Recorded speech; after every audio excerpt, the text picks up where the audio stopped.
Welcome to Firearms of America. Today, as you guys can see, I have another pair of Salomon boots for review. And these are actually not boots, these are the trail running shoes, Salomon X-Mission 3.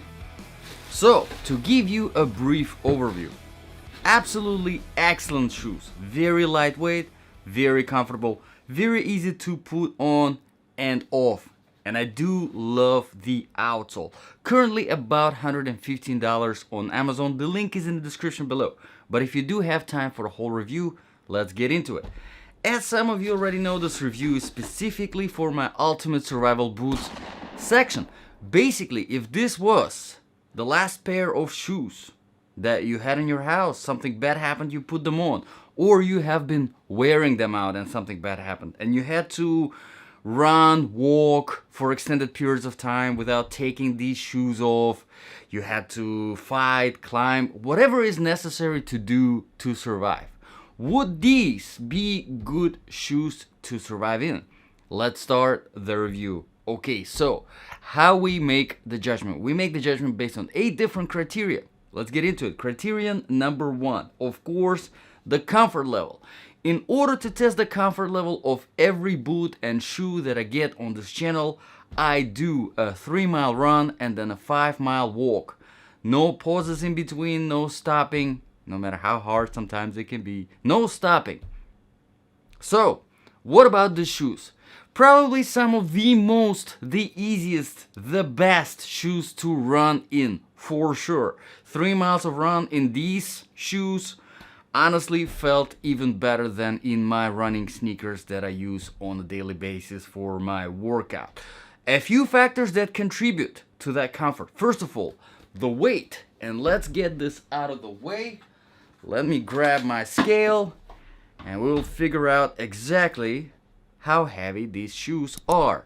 So, this is size 10.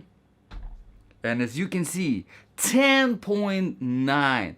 Which is unbelievably light. It is really light. Usually whenever it comes to boots, because they're heavier, because they have extra stuff, I say on this channel that if you want something that is more or less comfortable to run in, you want to look for something that is under 20 ounce per obviously one shoe or boot.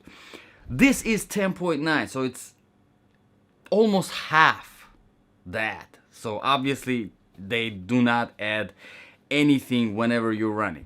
But there are a few other factors. Factor number 2 is, of course, the inner sole. And the insole on this, I do like a lot.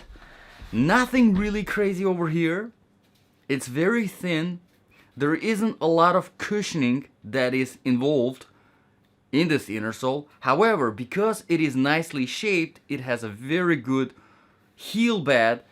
It definitely holds your foot in place. But that's not the only thing. Another thing that holds your foot in place is, of course, the Sensifit technology from Salomon, which basically creates that wraparound feeling. So in the toe box, and this is one point that I want you to kind of remember from this review, is these boots, most of Salomon boots in general, they do have that very tight toe box. And I've seen some people complain that their shoes or boots are small. They're not actually small, they're just designed that way to hold your foot in place. And if you're not used to that, it might feel a little bit weird from the beginning, but trust me, it definitely helps. Whenever you're running, whenever you're hiking, whenever you're doing long distances, your foot is not wobbling. Whenever you're going up and down the hill, it really helps a lot. So if you can't get used to it,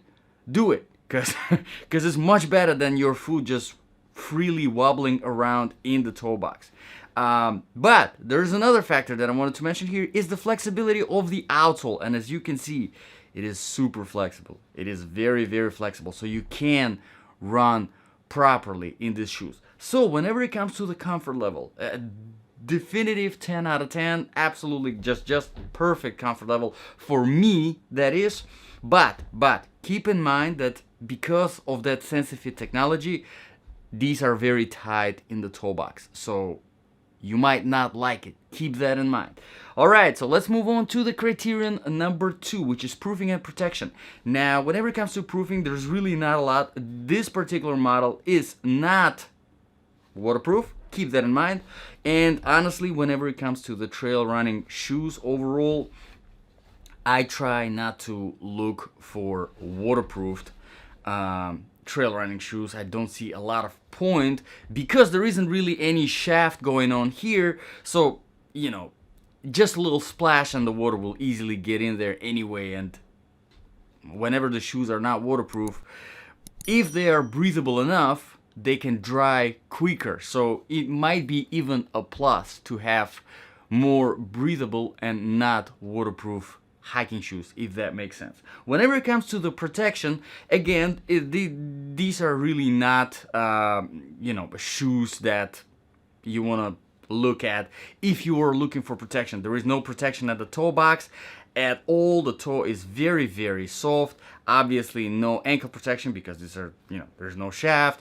No heel I mean, the heel is reinforced like on most of the shoes, but still nothing sufficient. From the bottom, however, I do like the outsole a lot, which we will talk about later, but you do have sufficient protection from the bottom, which is good because, you know, you're running on a trail, because it's a trail running shoes in the first place. You're running on a trail, you don't want to have, you know, in the back of your mind thinking that, what if I step on something sharp, and yeah, you don't want to do that. But here the outsole is pretty good. All right, so let's move on to the criteria number 3, quality and the design features. Now, whenever it comes to quality, Salomon, they are absolutely an excellent brand. I never had any kind of quality issues with Salomon shoes or boots, and if you followed this channel for a while, you know that I have reviewed a lot of Salomon stuff, a lot. This particular model of Salomon shoes, currently they have more than 350 reviews, ratings on Amazon, which is really good, and almost 5 stars. Again, the link is in the description below if you want to check it out, so keep that in mind. Whenever it comes to the design features now, here usually I briefly mention the lacing system. The lacing system on these is actually very nice. I am starting to like it. First, whenever I tried my first Salomon pair with lacing system like this, I wasn't a big fan, but I am growing into it. Very easy to put on, very easy to take off, which can be very helpful whenever it comes to survival situations, right? It slides through and tightens very proportionally and easily, because inside it might seem like a material hooks here. However, on the inside of these material hooks, there's also a plastic ring that allows for that easy slide, and the top pair and bottom pair are actually metal rings, as you can see, which also helps. Now, with this particular system, as you can see, basically the way it works is you tighten it, you roll this thingy right here, and then you stuff it into the hidden pocket at the front of the tongue. Now, this took me some time to figure out because I couldn't find this pocket on the front of the tongue. Yes, took me a while, but once you get used to it, you're really starting to like it. All right, so let's move on to the criteria number 4, outsole, traction and stability. Now, whenever I do my run and walk for testing of the comfort level, I test all my shoes and boots on a variety of different surfaces, starting from older asphalt to the newer tarmac, and then I do have sand, dry sand, wet grass, dry grass. I have a trail surface, I have a rocky road, and then I also test all my shoes and boots on slippery surfaces like marble and tile. And this particular outsole performs excellent on all of those. Absolutely perfect. I love it so much. And Salomon, they seem to get their outsoles right pretty much every single time. As you can see, there's a great balance between aggression, these are very aggressive, and flatness too. So whenever you are running or walking through the sand, you don't have anything stuck in between these grooves, so your shoes, they don't get heavier, they don't get slippery. So definitely helps. I mean, a very easy 9 out of 10. And the only reason why I would give this outsole a 9 out of 10 is because I wish that the outer layer of this outsole was a little bit thicker for some extra protection. It is very thin. It helps with the flexibility of the outsole, but it kind of sacrifices a little bit of that protection, if that makes sense. Okay, let's move on really quickly to the criteria number 5, which is temperature. Now, I test all my shoes and boots most of the times in Florida. Sometimes I do get a chance to test them in North Carolina and Tennessee in the colder weather. These, however, I wouldn't even bother mentioning anything about cold weather. Obviously, these are not designed for cold weather, not designed for winter or anything like that. But in the hot weather, they are very light and breathable. And I was running in 100-degree weather, did not overheat at all. In fact, they were more breathable than my running sneakers that I have for my daily runs. All right, let's move on to the criteria number 6 very quickly. The sizing, true to the size. I always say that if you are buying anything for hiking, anything for long distances, boots or trail running shoes, get yourself half a size bigger than your normal size. For example, my normal shoe size is 9.5, and I always get all my hiking stuff at size 10 just to have a little bit of that extra space. Definitely helps whenever you are going down the hill, because whenever you're going down the hill, your foot kind of tends to slide forward a little bit and bang on the front, and it creates fatigue, and you don't want that. So keep that in mind. Just a good advice that I got from one of my hiking friends. So let's move on to the criteria number 7, the balance of application. Probably one of the most important ones here. So if this really was your very last survival shoe, right? You were wearing it, something bad happened, or something bad happened, and you decided to put them on. Would this be a good shoe to survive in? I think honestly this is an excellent option for people who prefer speed, who think about walking just non-stop for long distances, occasionally running and fighting quick, running away, all of that sort of stuff, who prefer lightness over protection. So you are getting all of this lightness and mobility, but you sacrifice protection. Obviously, you don't have a shaft to protect your ankles, you don't have waterproofing, you don't have any kind of toe protection. So you are sacrificing that for a very lightweight shoe. So if you are that type of person, like myself, I do prefer lightness, this is a great option. But if you do prefer, obviously, more protection, then obviously I'd recommend looking around, maybe something mid-size or full size, or with some reinforced toe box and stuff like that. But overall, an absolutely excellent trail running shoes.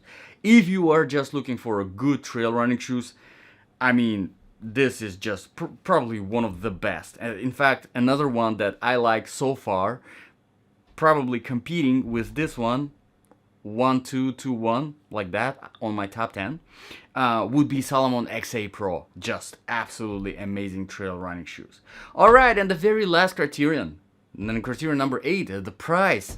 Like I said in the beginning, currently they are $115 on Amazon. I think it is a fantastic price.